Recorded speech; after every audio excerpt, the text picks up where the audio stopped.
I'm Dr. Kelly Brogan. You may know me as a New York Times bestselling author of a book with an exploding pill on the cover, renegade psychiatrist, pole dancer, or honorary member of the Disinformation Dozen. What can I say? I'm a born provocateur.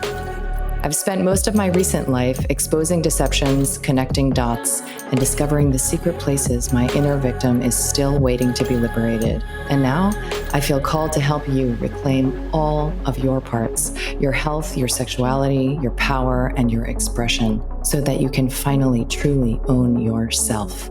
I want to ignite in you that inner knowing and the pulsing vitality that lives beneath your disempowerment, disconnection, and resentment, so that you can audaciously, courageously, and playfully alchemize your struggle into the specific pleasure of who you are.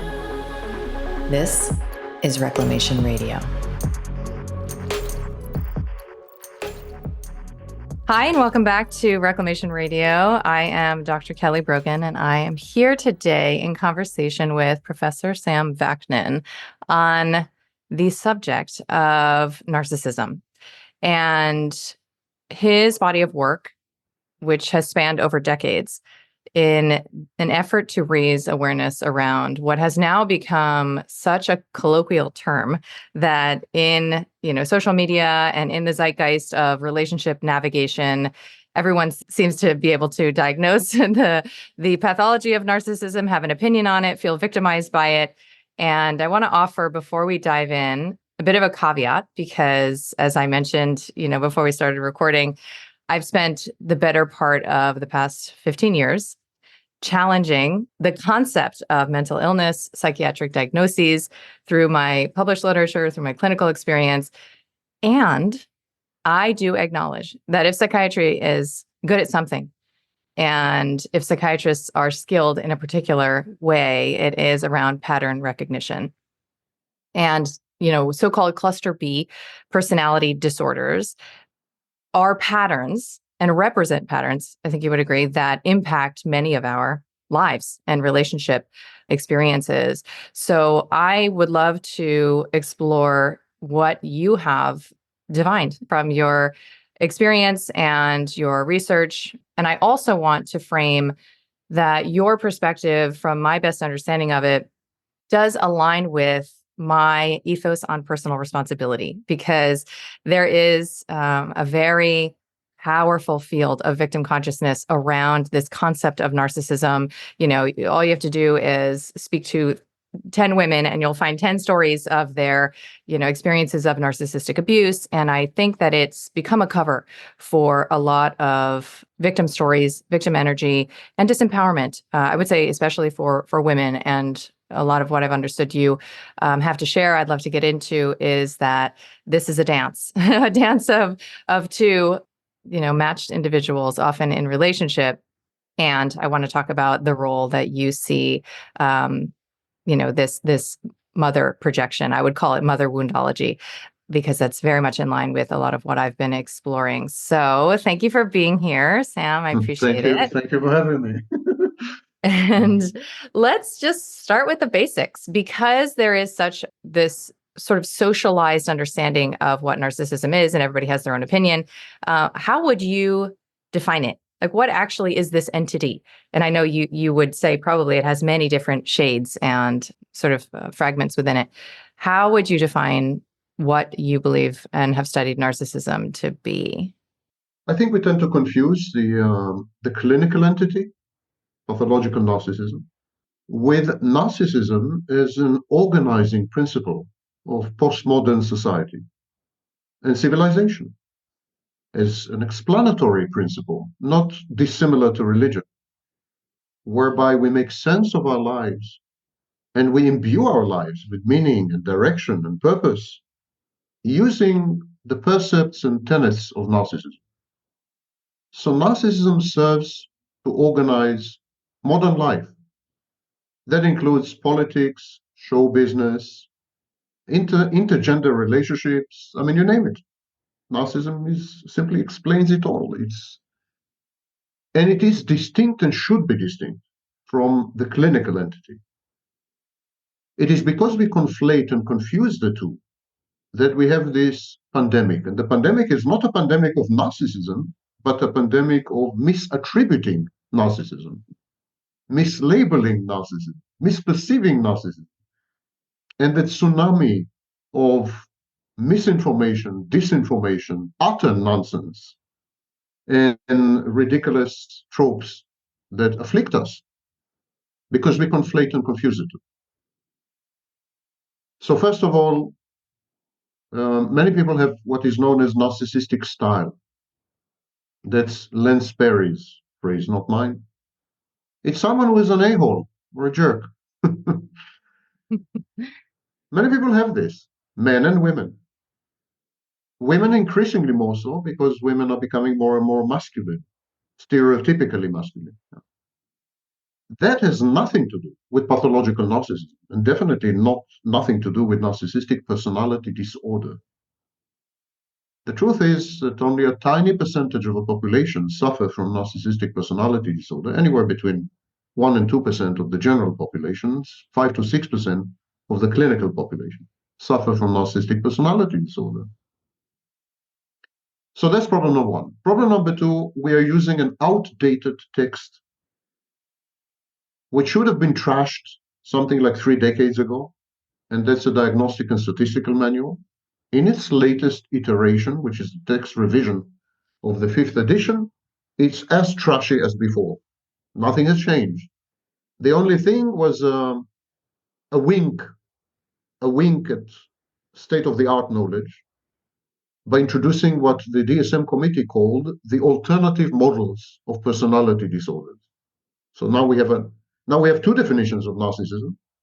One is the old, a copy-paste job, the 9 criteria in the DSM-4, which migrated mysteriously into the DSM-5 text revision 25 years later, or 30 years later, actually. And we have the alternative model of narcissistic personality disorder at the very end of the book, among the appendices, and it's a much better encapsulation of what narcissism is, because it's dimensional. Let me try to shed a different light on narcissism. If I were asked to define narcissism, I could choose the DSM-4 path and describe behaviors, most of them antisocial behaviors, one way or another, lack of empathy, exploitativeness, destructive envy, and so on and so forth, so negative affectivity and so on. So this is a descriptive way, a phenomenological way, which is very primitive, because these behaviors are common in many, many other mental illnesses, alleged mental disorders, and what have you, and this creates a phenomenon known as comorbidity. And another phenomenon, less known, which is known as polythetic problem. Never mind that. What it means simply is that when you stick to behaviors, when you make a list of behaviors and diagnose people because they are behaving in a certain way, you're bound to misdiagnose many people. You're bound to slap multiple labels on the same person, which is bad practice. It's absolutely bad practice. So today, there's another text. It's the 11th edition of the International Classification of Diseases, the ICD-11. It's published by the World Health Organization, but don't hold it against it. And it's actually an excellent text because it does reflect cutting-edge thinking about personality disorders. For example, in the ICD-11, there is no narcissistic personality disorder. Actually, there's no personality disorder of any kind. There's a single diagnosis of personality disorder with multiple facets, multiple manifestations and dimensions. So you are diagnosed with a personality disorder with a narcissistic overlay. You're more prone to be a narcissist than anything else, or with an antisocial outlay, with a borderline or emotionally dysregulated outlay. The thing is this: anyone who's ever worked with walking, talking human beings knows that people are sometimes narcissists, and then the week after they're borderlines. And then if they get really pissed off at you, they become psychopaths, and then etc., etc. These diagnoses are utterly artificial. People are not ponds, they're rivers. They flow. Everything is in flux.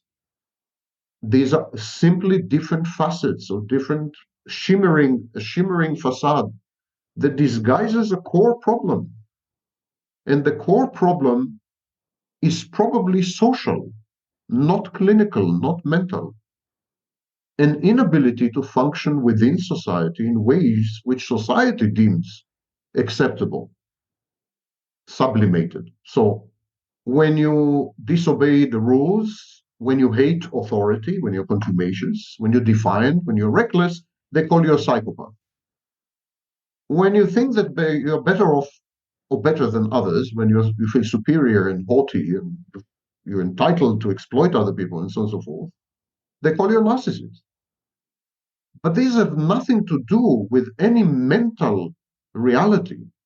These are modes of functioning. These are personality styles. These are ways that we interact with fellow beings. So there's a serious philosophical problem here. Serious philosophical problem. With the exception of borderline personality disorder among cluster B, I would very much hesitate to consider psychopathy a mental illness or antisocial personality. And I think that narcissistic personality disorder is a post-traumatic condition.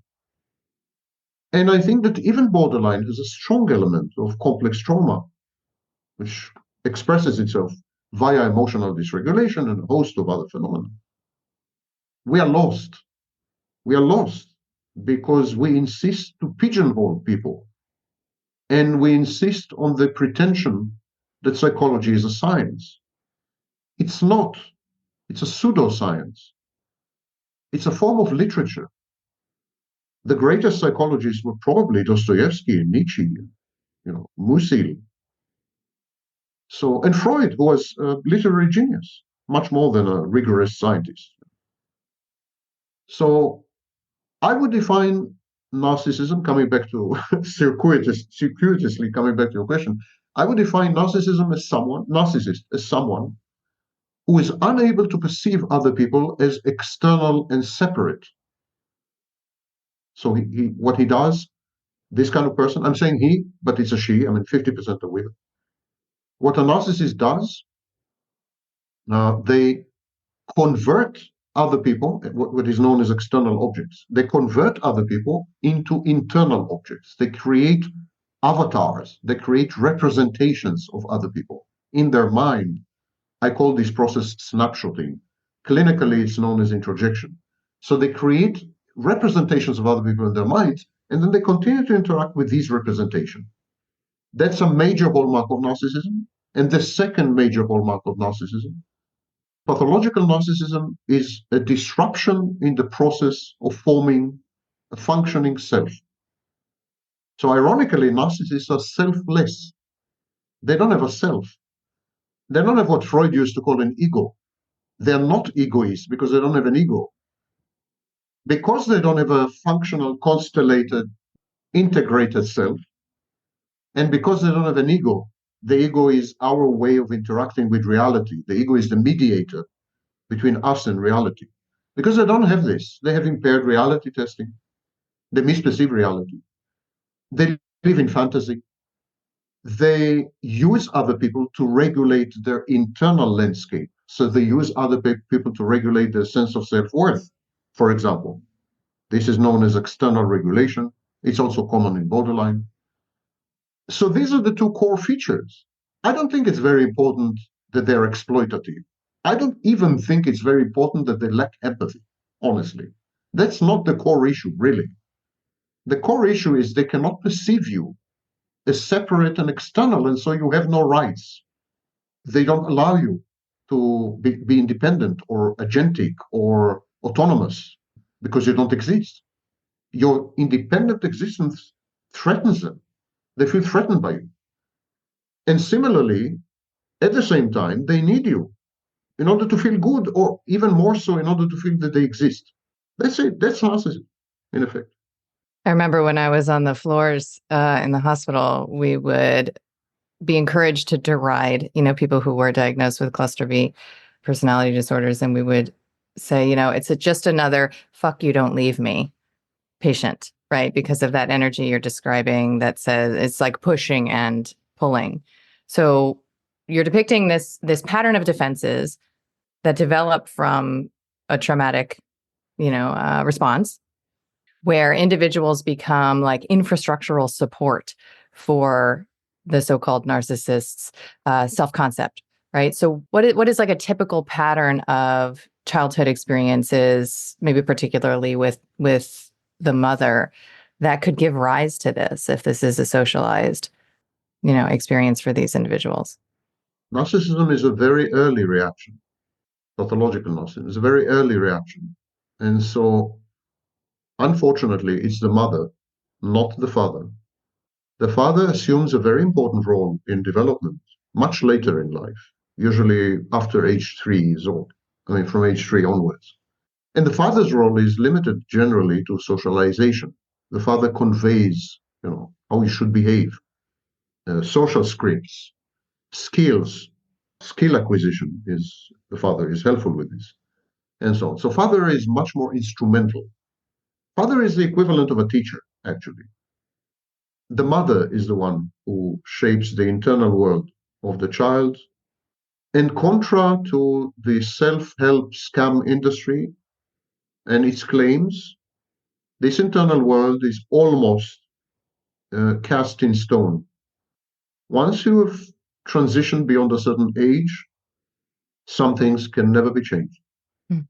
They can never even be mitigated or ameliorated. It's done. That's it. That's who you are. It's quite bleak. It is, but it happens to be factual. For example, attachment styles, which form very early on, according to Bowlby and others, and according to modern research, attachment styles are literally immutable. There are many claims online that attachment styles can change and so on. These are claims by self-enriching, self-interested, self-styled experts.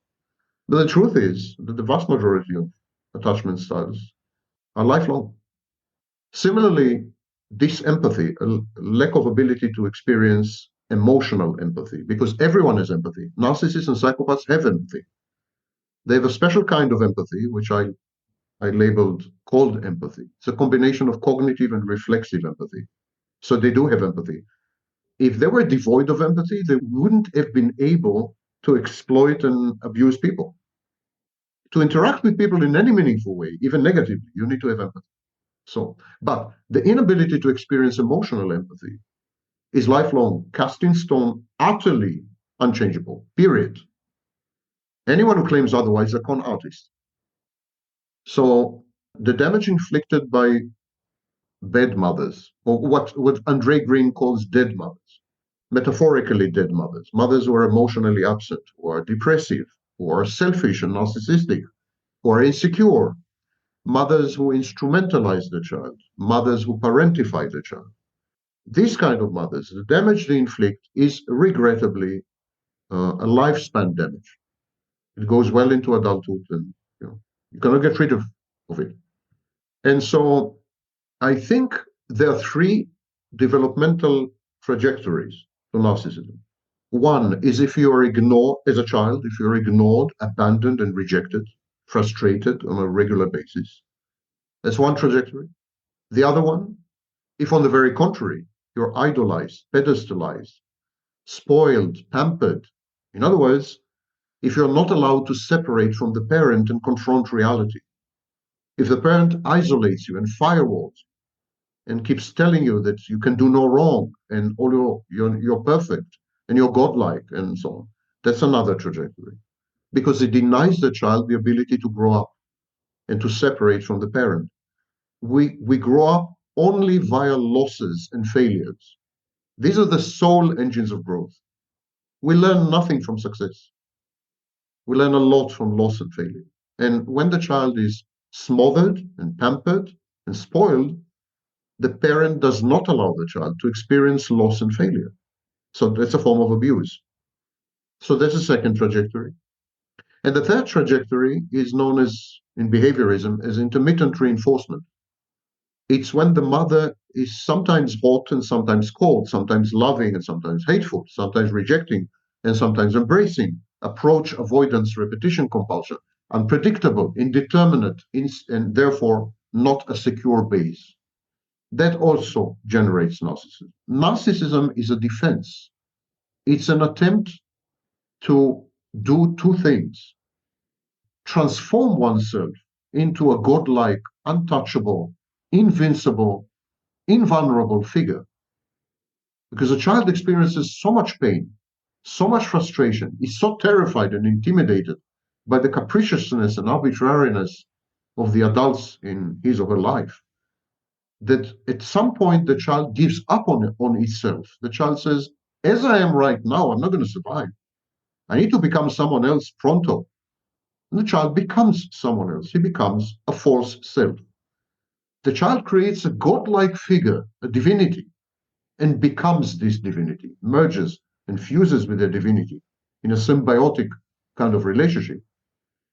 So this is the first element of the defense. And the second element of the defense, the child creates a fantasy and migrates from reality to the fantasy.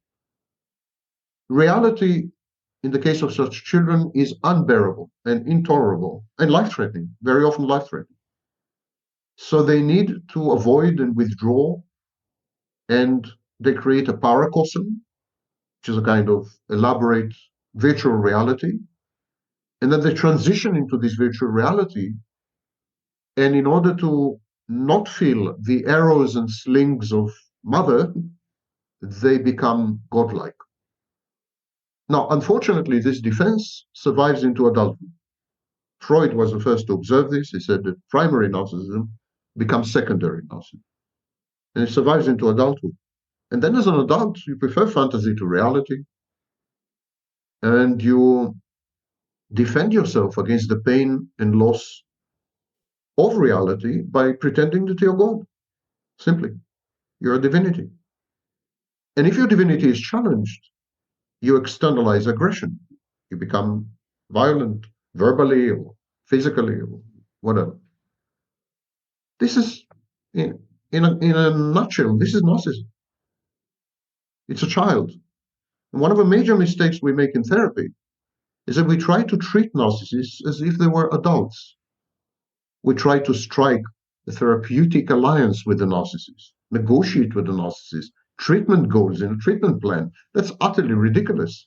A typical narcissist is anywhere between 2 and 4 years old. We need to treat narcissism using tools from child psychology and, of course, trauma therapies. The child is heavily traumatized. The way that this adaptation to early stressors manifests in adulthood seems to have different nuances, and you've talked about different types. Is it important to know about these sort of subtle patterns within the category of narcissism, or do they all stem from such a similar place that the behaviors are all really related? We used to think that there are two types of narcissists. We used to think that there are overt, grandiose narcissists and covert, vulnerable, shy, fragile narcissists. We no longer believe this. Definitely not in the practitioners community. There's a gap, there's an abyss between the practitioners community and academia. Academia is light years behind the practitioners community, actually. But even in academia, more progressive voices begin to understand that all narcissists are both overt and covert. That the choice of style, whether to be overt or covert, depends crucially on the availability and regularity of narcissistic supply. So when the narcissist experiences something called collapse, when the narcissist becomes less self-efficacious or less efficacious in obtaining supply, when he fails to obtain supply, but on a regular basis, then most narcissists become covert for a while, become covert. They build up sources of narcissistic supply and they become overt again. So there's no type constancy. We also have somatic versus cerebral narcissists. It's something I was the first to describe. Somatic narcissists derive narcissistic supply using their bodies, their sexuality, their musculature, their attire, their sartorial choices, their looks. While cerebral narcissists use their intellect or leverage their intellect, intelligence, incisiveness to obtain supply. And again, there's no type constancy. A cerebral narcissist who fails to obtain supply, who undergoes a phase of collapse, would become somatic. A somatic narcissist would attempt to become cerebral, which is a pretty pathetic sight, but but it does happen. So there's no type constancy. I think at the core of all this is the following equation. Narcissists have learned as children that they can elicit positive emotions from the environment, especially love, only when they perform. So everything is founded on performance. Narcissists are thespian, they're actors, but not in the sense that they're deceiving people, in the sense that they believe they have to act all the time in order to obtain supply. And the false self is a kind of a mega theater production, a Broadway production. And so because they believe that everything depends on performance, the minute they, for some reason, don't perform well or don't perform according to expectations, their own expectations, they're perfectionistic. So when they don't perform well, they collapse. They simply fall apart. It's a process known in some schools of psychology as decompensation. Their defenses shut down and they fall apart, they disintegrate. And then the only solution is to become not you. Again, it's a typical feature of narcissism. Narcissism is founded on performance, and if you fail to perform, the solution is to give up on yourself, to deny yourself, and to become someone else. The child becomes the false self. The cerebral becomes somatic. The somatic becomes cerebral. The covert becomes overt. The overt becomes covert. We call this identity disturbance. Exactly like in borderline personality disorder. There is no core identity. Narcissism, there's nothing there. It's what used to be called in the 90s an empty schizoid core. There's a void, there's a black hole where a human being or person should have been. And so these shape-shifting kaleidoscopic metamorphoses, they're compensatory. They're intended to compensate for deep-set sense of inferiority and fragility and vulnerability. And this is an automatic process. This is a lifelong automatic process that is a major determinant of narcissism, defines narcissism. Narcissism is absence masquerading as presence. Narcissism is about the art of not being. That's narcissism. And it is, people can't wrap their heads around it. They just can't. They're trying to explain narcissism in terms of objects, other people as objects, physical objects as objects, I don't know, goals. So they attribute to narcissists malice and premeditation, and that's not the case. There's simply nobody there. As Kernberg had observed about borderlines, there's emptiness there. And yet there is the need to feel that you belong to the human species, that you're normal somehow. There's compulsive normalcy. There's the wish to appear, to function, to fit into a peer group, if you wish. And this constant failure, because you cannot convert absence into presence. You cannot. It's doomed to failure. Narcissist sets himself up for failure all the time. It's a process of grief.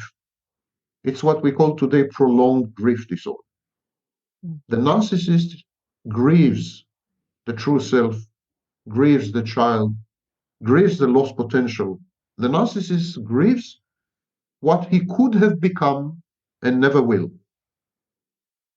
And so narcissists are heavily invested in becoming, in being, in existing, in which, as far as other people are concerned, it's a background thing. I mean, you don't sit around saying, okay, now I have to exist. Or, but narcissists do, actually. Narcissists do sit around and say, no one is noticing me. I'm not being seen. Existential, right? It's existential matter. I'm not being seen, so I don't exist. I need to be noticed. Otherwise, I will not exist. One of the many shadow elements of, psychological pathology and psychiatric diagnosis that I have contended with is the way that these frameworks are used to other, right? And to foster projection of our own disavowed shadow elements onto those sick people, onto those disordered people. I'm not like that, right? And in your description just now, I was really reflecting on how many of my patients would say the same phrase to me as they emancipated from medications and, diagnoses, at least identifying with that rubric. They would say, I finally feel like myself. And there's an element of what you're describing, even with, what is referred to as like imposter syndrome, right? There's an element that I think is quite relatable. This idea that we have been enculturated to perform in order to secure attention and approval and a sense of safety. And that when that fails, we kind of like, skitter off into another sense of self-identity, behavioral pattern. And so there are elements of what you're describing that feel common enough.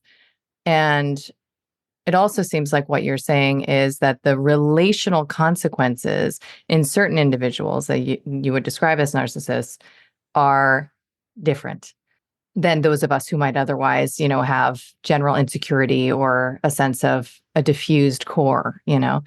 So I'd love to dive into this because your depiction of the relational patterns, especially romantic, I think is one of the most clear, that is out there. And as much as you describe that there isn't an opportunity for a maturation or an integration or a so-called healing, there is an effort, it sounds like, in romantic relationships to individuate, right? And to experience what was not experienced maturationally, if you're saying that these individuals are walking around, like 2 to 4 year olds.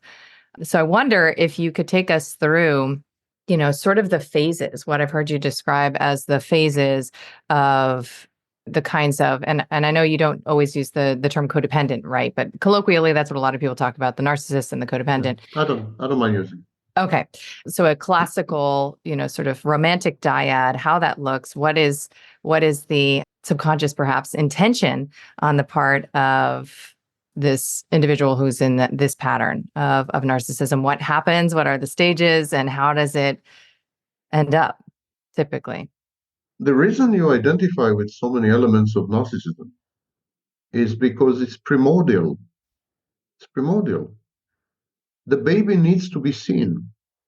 Babies who are not seen are also usually dead babies, end up as dead babies.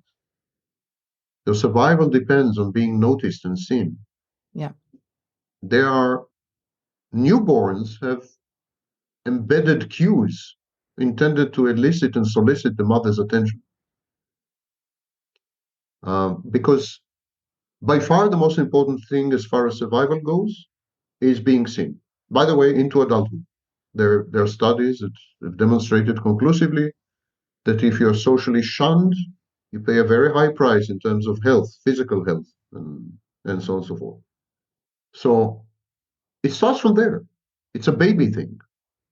Don't forget also that narcissism, at least in some schools of thought, narcissism is a healthy phase in development, in early development. It's known as primary narcissism. And this is something that's been agreed on by adversaries such as Freud and Jung, for example. They both agreed that narcissism is a crucial phase in development, early childhood development, and so on and so forth. And regardless of whether you believe in the jargon or lingo of narcissism, or whether you think narcissism is a science, which I don't, I still think psychology does capture truths, some truths. And I still believe that language has an important role in evoking or provoking insight and so on. So I place a lot of emphasis on language, and I believe that when I say, for example, that there is such a thing as narcissism, I'm not just, it's not self-referential. I believe there is something like that. And so both the need to be seen, which is relational, because you're seen by others, and narcissism They're both real, and they're both early childhood phenomena, and therefore primordial. They're atavistic, and you can't get rid of them. And they're lifelong. That's why you identify with so many features of narcissism. Something goes awry in this process. When you as a baby need to be seen, you still don't make a distinction between yourself and the world.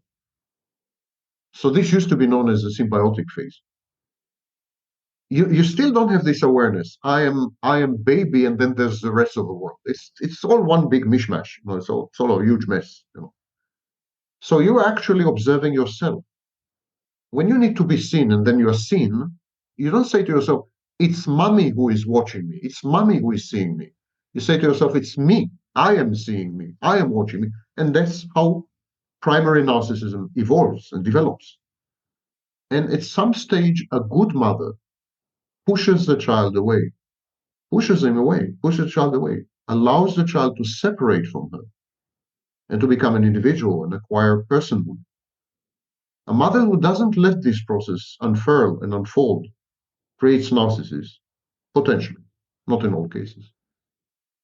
Because the child then is unable to extricate itself and see itself from the outside, which is a precondition for the formation of a self. So here you are, you have children, 2 to 4 years old, in adult bodies, and they're still stuck in a stage where they don't feel being seen from the outside. They don't experience the existence of other people. They've never separated, and so they don't know how to separate, and they don't recognize the separateness of other people. So they are still in this symbiotic kind of womb, and yet there is this innate drive to separate and individuate. So what they do, they pick up an intimate partner, and they convert the intimate partner into a mother figure, maternal function. And then they reenact the whole process of separation and individuation with this maternal figure. So the shared fantasy, this is called shared fantasy. It's not my term. It was first described by Sander in 1989. So the shared fantasy is not about being together. It's about separating. Shared fantasy leads, its goal, its culmination is separation and then becoming an individual. People think that the shared fantasy is about being together forever, merging, fusing, becoming one. No, it's exactly the opposite. The shared fantasy is about becoming two. The narcissist is always in a condition of being one with everyone. He is always merged and fused. He wants to become two, not one. He wants finally to separate. And this is the role of the fantasy. But you need to capture someone to collaborate, to collude in the fantasy. You need to somehow. So how to do that? You have to lure them. You have to lure them somehow. So the narcissist comes to you and offers you a fantasy. First of all, the narcissist identifies whether you can provide what I call the 4 S's. The 4 S's are sex, supply, sadistic or narcissistic, safety, constant presence, object constancy, constant presence, and services. If you can provide two of the four S's, you're in. Okay, you qualify. And then the narcissist needs to capture you, to captivate you, to and so narcissist offers you a deal. The deal is 2 stages, 2 phases. The first phase is known colloquially as love bombing. During the first phase, the narcissist idealizes you, and then he grants you access to your idealized image through his gaze. And so you fall in love with your own idealized image. I call it the Hall of Mirror effect. You don't fall in love with the narcissist. You fall in love with the way the narcissist sees you. You fall in love with the way the narcissist loves you. It's so intense. It's so focused on you. You are so idealized. You're hyper intelligent. You can do no wrong. You're perfect. You're drop dead gorgeous. It's a wonderful feeling. It's flattering. It's, in other words, narcissistic supply. It triggers in you your own narcissism. And because it triggers in you your own narcissism, it also regresses you. You become more infantile and more dependent on the narcissist. So this is the first ingredient in the deal. The second ingredient in the deal, the narcissist exposes to you his childlike aspects. He allows you to see him as a child. And this triggers in you maternal instincts or reflexes. Even if you're men, even if you're male. Men also like babies, yeah, not only women. So you fall in love with a child, which the narcissist is. One could even say that to some extent the narcissist grants you access to his catatonic, ossified true self. And this provokes in you not only a maternal instinct or reflex, but also a protective reflex. You want to cuddle this child, you want to hug this child, you want to revive this child, resuscitate it. It's a bit religious. It's a bit like, Jesus with the resurrection. I claim generally that Narcissism is a form of private religion. Anyhow.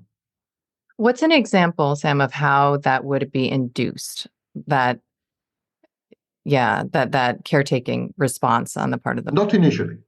Initially, it's exactly the opposite. Initially, the Right. narcissist comes to you and acts as a maternal figure. Right. Initially, the narcissist offers you to be your mother.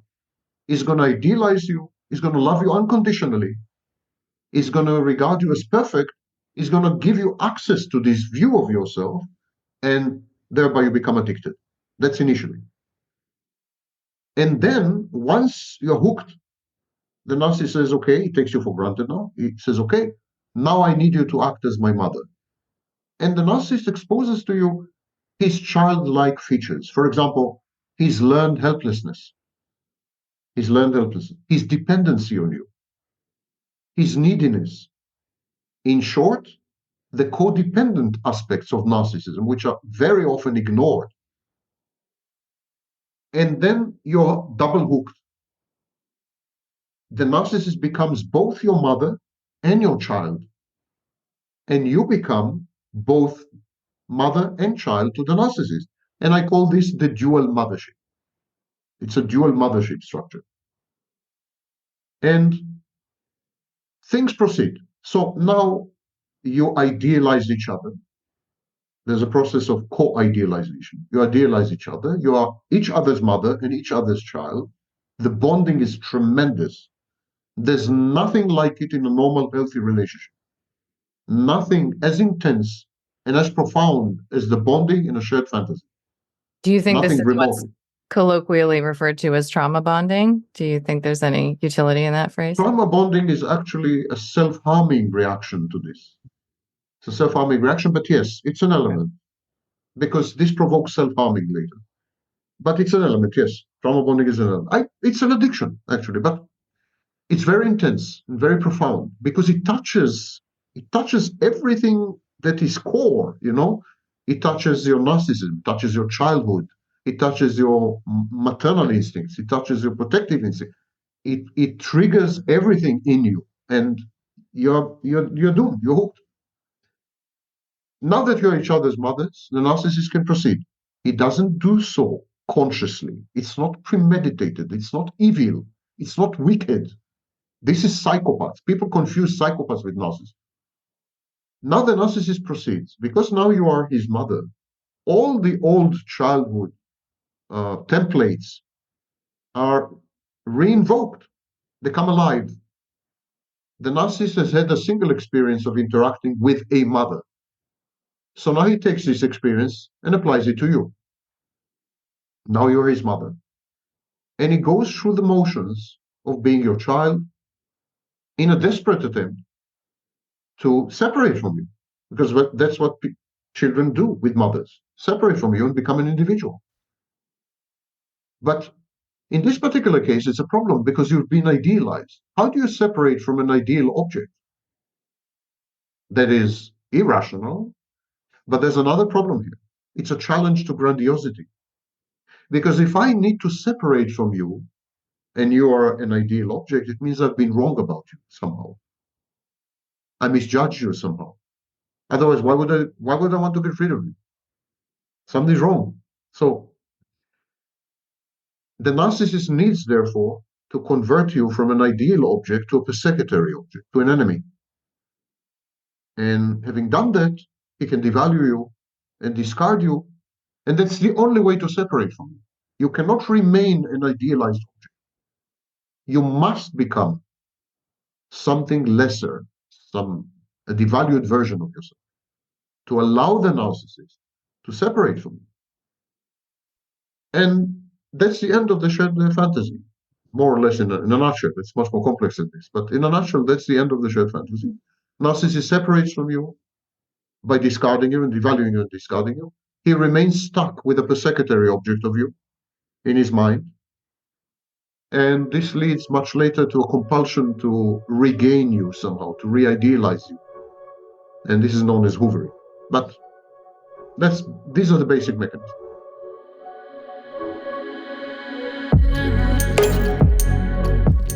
So the companion, community, and program to my new book, The Reclaimed Woman, is called Reclaimed. It is a step-by-step, 6-week approach to love your shadow, embody your feminine gifts, and to experience the specific pleasure of who you are.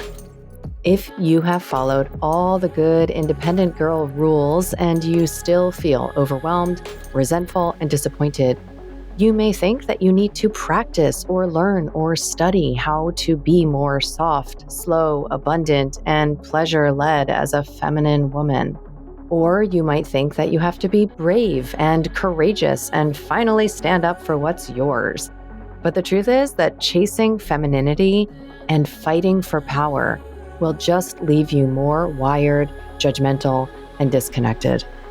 There's a plot twist, a big reveal, and a hidden path that does not require rose petals and goddess circles or declaring yourself a queen or learning the tricks of a high-value woman. You need a huge permission field that can be conferred by other like-minded and hearted women, and perhaps my fairy dust to help you remember who you are.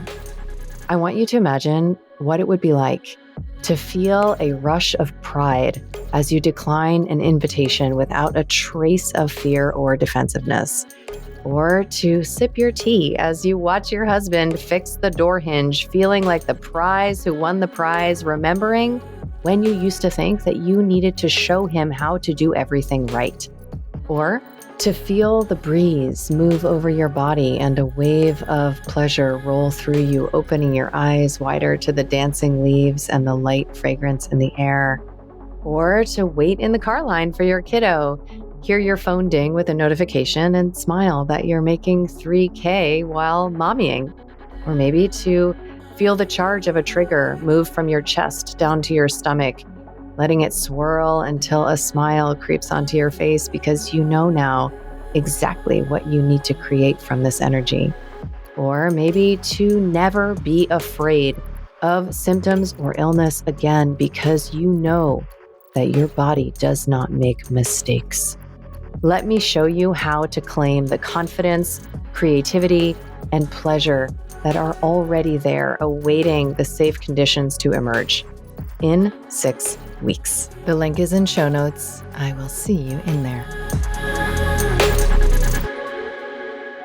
And so the intimate partner typically is the one to end these relationships, I think, right? Where you've seen that they're induced to become almost the abuser to facilitate the rupture of the relationship. And I've heard you say that mourning that end of the shared fantasy is in its own way remaining in the shared fantasy. So can you speak a little bit to how the denouement of this kind of relationship and how it typically Because the shared fantasy is such a profound, the word is profound. It's a replay of early childhood processes, dynamics, and mechanisms. So it's utterly, so because it's so profound and so on, the grief is equally profound. And it's multiple grief.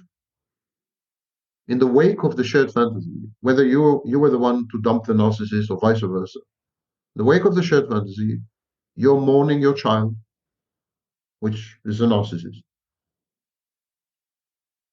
You're mourning yourself, of course. You've been hurt, you're in pain, so you're mourning yourself. You're mourning the child.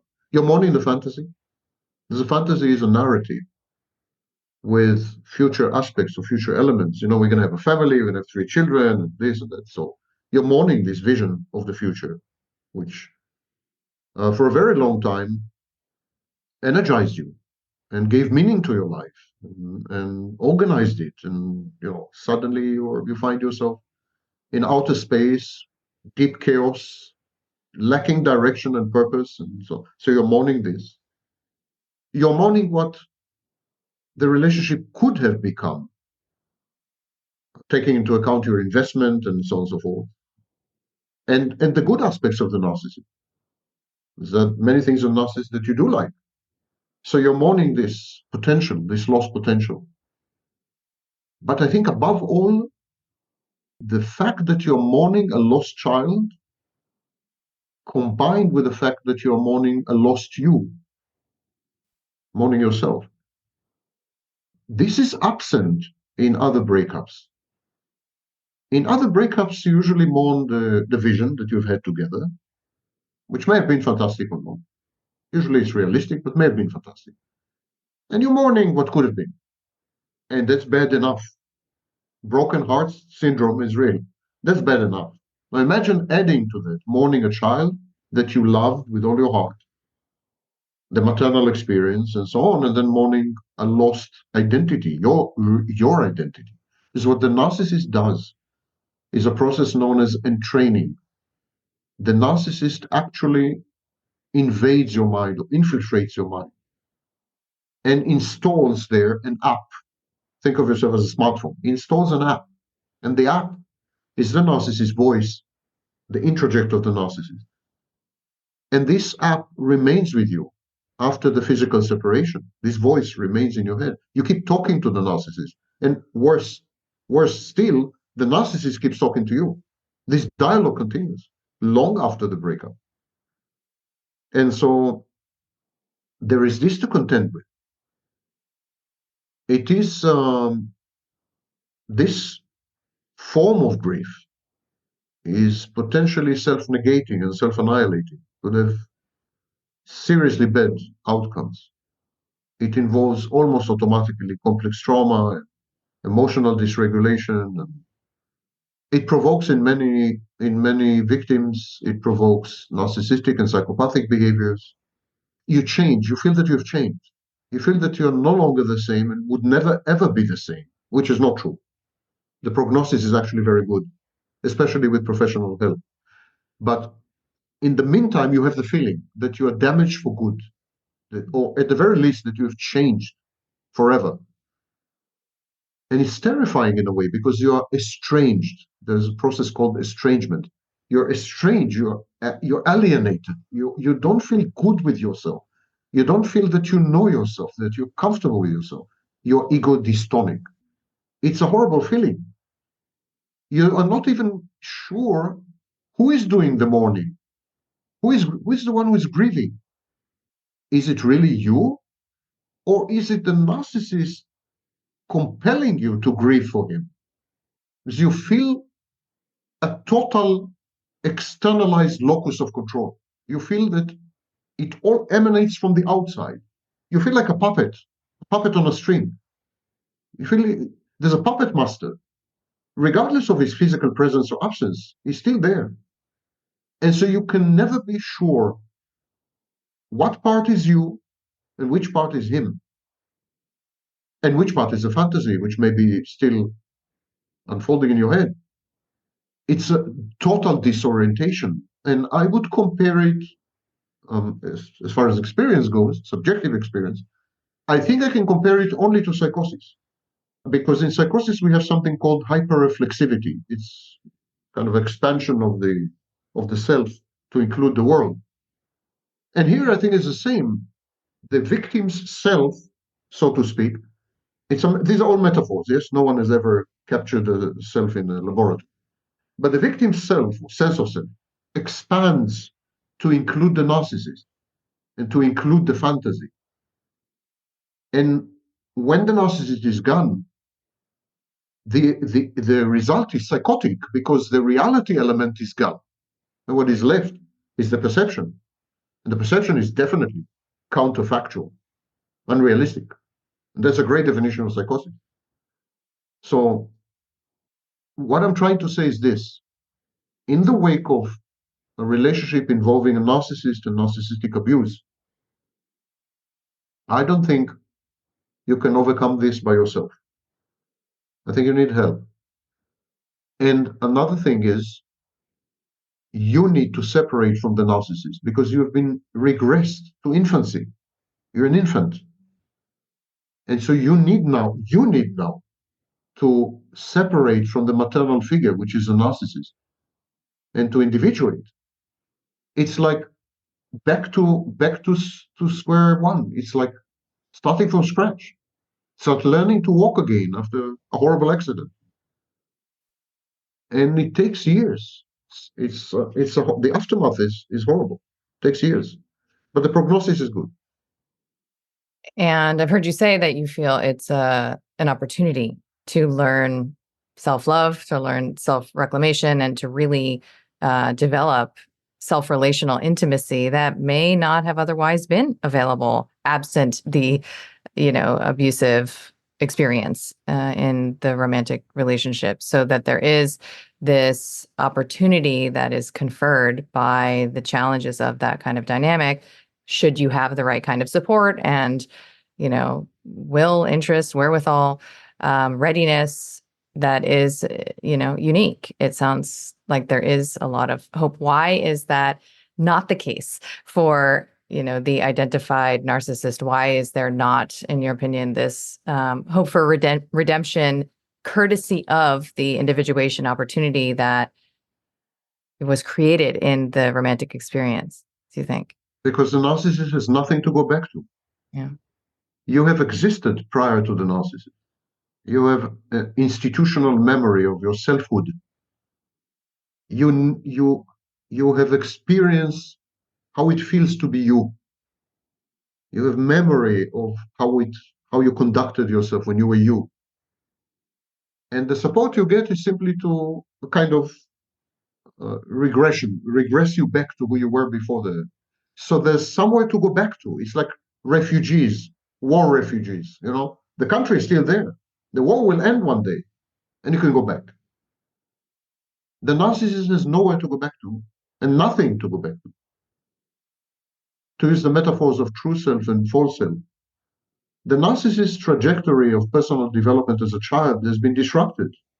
Consequently, the narcissist never formed a sense of selfhood and identity and some stable core. So the narcissist can separate from the mother or from the maternal figure, but can never individuate. The problem is not the separation. Narcissist separates dozens of times in a lifetime. They can never individuate. Because to individuate, you need a relation with yourself. Individuation is essentially is an environmentally defined process. So you individuate by internalizing the gaze of others. Other people see you. Because they see you, you realize that you are being seen, that there is a you that is being seen. So, and this is a crucial facet. So other people see you, this creates a boundary, and within the boundary, you emerge, you become. This is Lacan, by the way. So, but the narcissist doesn't have any element of this process, not a single one. He cannot relate to other people as separate or external. So their gaze is meaningless. It's an internal gaze. And he doesn't have a self. Nothing can emerge. He doesn't do object relations, so he has no relationships. He has no relational experience. Narcissists don't have, they're solipsistic. And so the narcissist is doomed to remain stuck in this emptiness, in this black hole, and to desperately attempt, time and again, to separate and individuate, and accumulate a library of idealized and then devalued introjects, or snapshots of his intimate partners and friends and so on. Just to be clear, the shared fantasy is applicable to all the narcissist relationships, not only intimate, not only romantic. The narcissist does exactly the same thing with a good friend, or with a boss, or with a role model, or with a teacher. Or, it's the same. It's all shared fantasy. And you see, even your question includes the implication or the underlying assumption that there is somebody there. Why can't he? There's no he. Language breaks in the face of narcissism. Simply breaks. We have, so few of us have had the experience of not being, perhaps with the exception of some gurus in India or something. And ironically, this is considered to be something to aspire to in certain mystical and religious traditions. Nothingness, the not being. Well, narcissists are there already, and it sucks. So you may wish to reconsider some mystical teachings. Yeah. Is it the case that you have identified with this kind of a label personally? And if that's true, how has that informed your, perspective that there isn't a maturational road, there isn't an evolution, there isn't a dimension of self-insight that can develop? I've been diagnosed with narcissistic personality disorder twice. It's pretty safe to assume that I am a narcissist. However, I spent the last 30 years studying the topic and working with well over 2,000 people with an NPD, with narcissistic personality disorder. And all these people had to prove to me that they're not comorbid. So these are people who have only narcissistic personality disorder. They don't have borderline or antisocial or whatever. So these are the pure, unadulterated cases of narcissism, diagnosed by diagnostician and so on. I work with well over 2,000 of these, 2,200 by now. And so I think everything I'm saying is not based on personal experience. Actually, I'm an adulterated type because I have narcissistic personality disorder and borderline personality disorder. So it would be bad practice, as far as I'm concerned, to look to introspect and derive any. No, everything I'm saying is based on essentially research. I'm not aware of any study which comprises 2,000 narcissists. I think it's the biggest database in the world, as far as I know. So I feel pretty confident in saying what I'm saying. Mm-hmm. Now, I'm also eclectic. I'm accused of trying to revive psychoanalysis, object relations. That is expressly untrue. I use tools wherever they come handy. So I use internal family system. I use transactional analysis. I use psychoanalysis. I use object relation schools. I use, I don't see. I think it's idiotic to proscribe and to say psychoanalysis. No, you should never ever mention psychoanalysis. There's absolutely nothing to learn from psychoanalysis, which is what they teach in Harvard and this kind of school. If you dare to mention psychoanalysis, you're done. You're dead. It's idiotic, simply idiotic. And it all has to do with the pretension to science. Like, we are scientists, we don't do psychoanalysis. We do laboratories, we do white coats, we do statistics. We don't do psychoanalysis. There's a minor problem with psychology. The raw material. The raw material is mutable, unstable. You can never replicate an experiment in psychology, period. The replication crisis in psychology is not incidental and not the outcome of bad practice. It's the raw material, stupid. You simply cannot replicate experiments with the same person because The experiment changes the person. But I think we can generalize, we can observe, we can describe, we can capture in the equivalent of literature many insights about human existence. And because we do have a lot in common. I think human beings have a lot in common. And we can try to somehow nail down this commonality. And the key is language, not statistics. Many psychologists think that if they do statistics, they are scientists. I have a PhD in physics. That is science. Psychology is not. I can compare. I'm an active physicist. Physics is science. Psychology is not. But physics cannot capture the commonality of pain and love and grief and the emptiness inside a narcissist or a borderline. Language can. And so we need to reconceive of psychology as literature. I think then will be much more useful to our patients and our colleagues and the community at large. Yeah, I couldn't agree more. So I wonder in closing, Sam, if there are any red flags that you think are worth paying attention to, learning in terms of the dynamic relationships that, individuals might engage with those expressing a narcissistic pattern. Not because I believe in victims per se, but because I believe that it could generate even more self-awareness when we recognize we're a match for this kind of experience.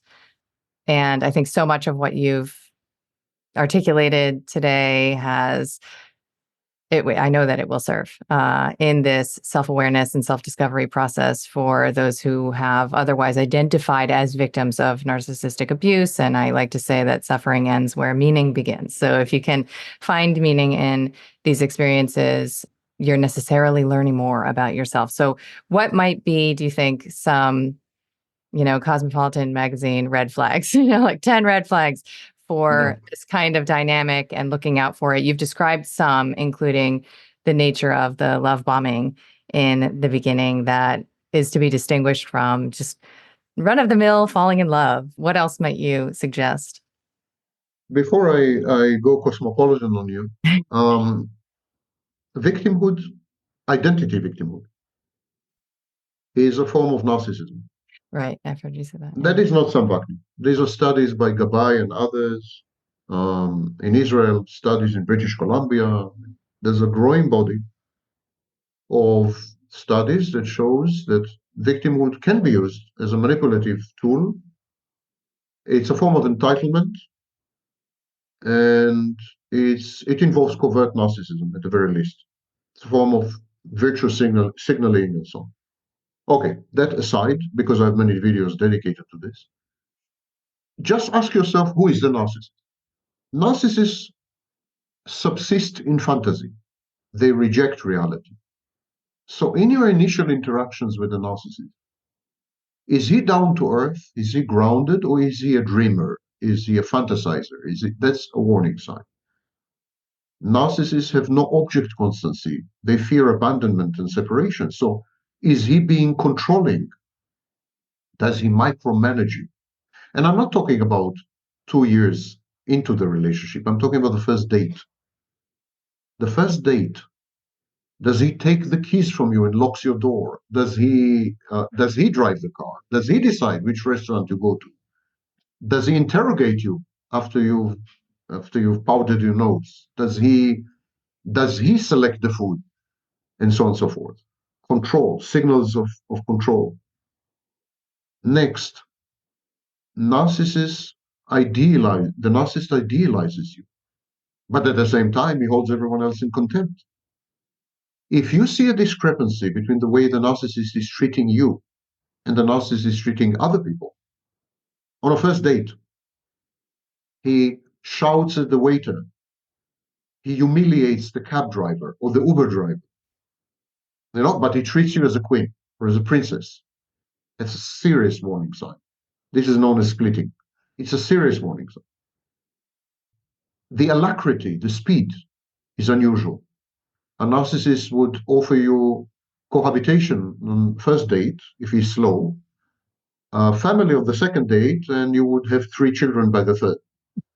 The speed is outlandish and indicative of a pathology because he needs to secure. It's compulsive. You feel the compulsion. It's not desperation. It's compulsion. It's utterly, So there's a lot of energy, too much energy. Next are the speech patterns.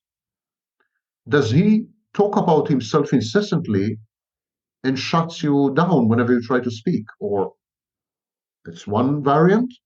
And the other variant, does he keep utterly silent and kind of sponges information off you as if he were constructing some criminal file, it's as if this were some kind of police interrogation.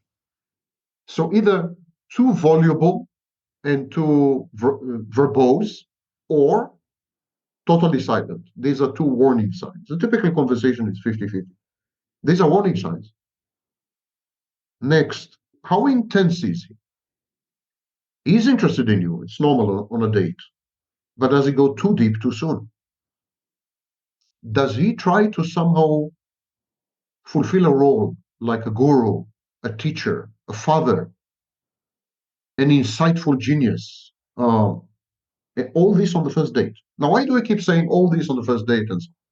Because people lie to themselves and they say the narcissist is a great actor, and so he pulled the wool over my eyes. He deceived me. It took me months to realize who he truly is. The mask fell only after 2 years. That's utter nonsense. All the warning signs and red alerts are there within the first 5 minutes. It even has a name. This is called the uncanny valley reaction.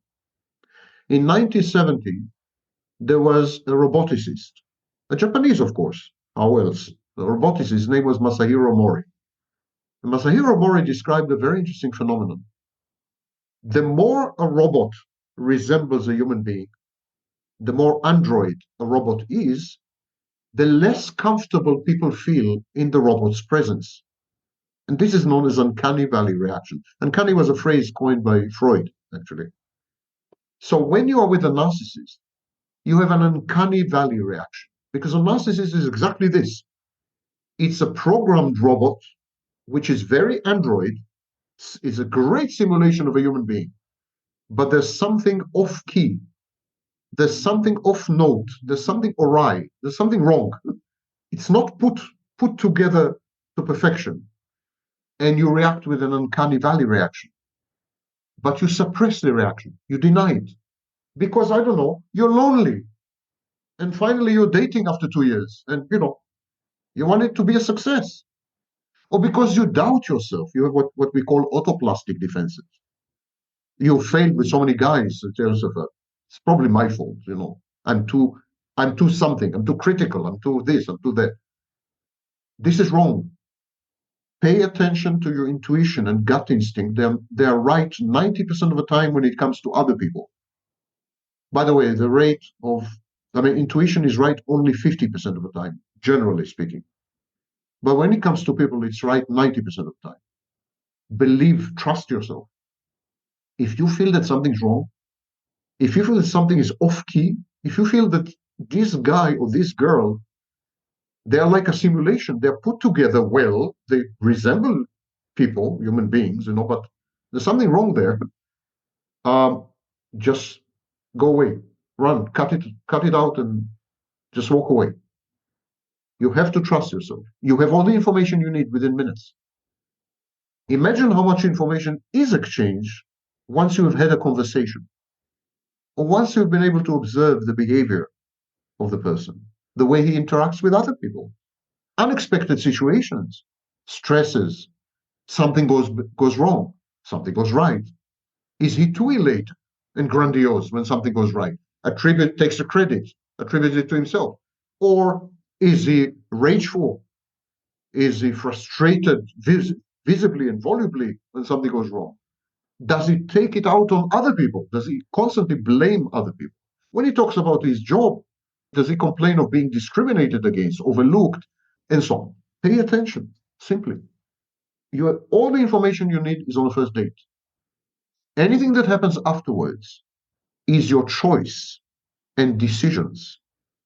You're an adult, and you should pay the price for your choices and decisions. The consequences of your actions are yours and yours only. No one else is to blame. And if you do blame others, and if you split, the narcissist is demonic and you are an angel, you have become a narcissist. Right. Because that's what narcissists do. Right. So profound. Thank you so much for this Thank you for having me. candid hour and such a clear framework for us to work with, not only, again, just the point that you just made, for understanding patterns of human behavior that we see all over, whether that's, clinically or socioculturally, but also as, a call and invitation to take personal responsibility for our relational experiences as we might otherwise identify as victims and engage in the self-same psychology. It's very that's deep. the mirroring. Main takeaway is this. Yeah, and you've depicted that with tremendous clarity. So thank you. Thank you for having And me. I'd love for you to share any resources or support that you offer to people who are finding themselves in this realm. I have a YouTube channel. Now, in the description part of each and every video, there's a literature section. So you may wish to proceed on your own. There are well over 1,400 videos. They're divided into playlists. So each playlist is thematic. And that's the most I could do to help you to navigate your way around this resource. It's, I think, a big resource. I mean, Absolutely. 1,400. I would absolutely about agree. 1,000 hours of video. So I don't think there's much more I can say that I haven't said already. That's perfect. Well, I appreciate you so much. Thank you for being in this conversation with me. Thank you for being with me. Take care. Bye-bye.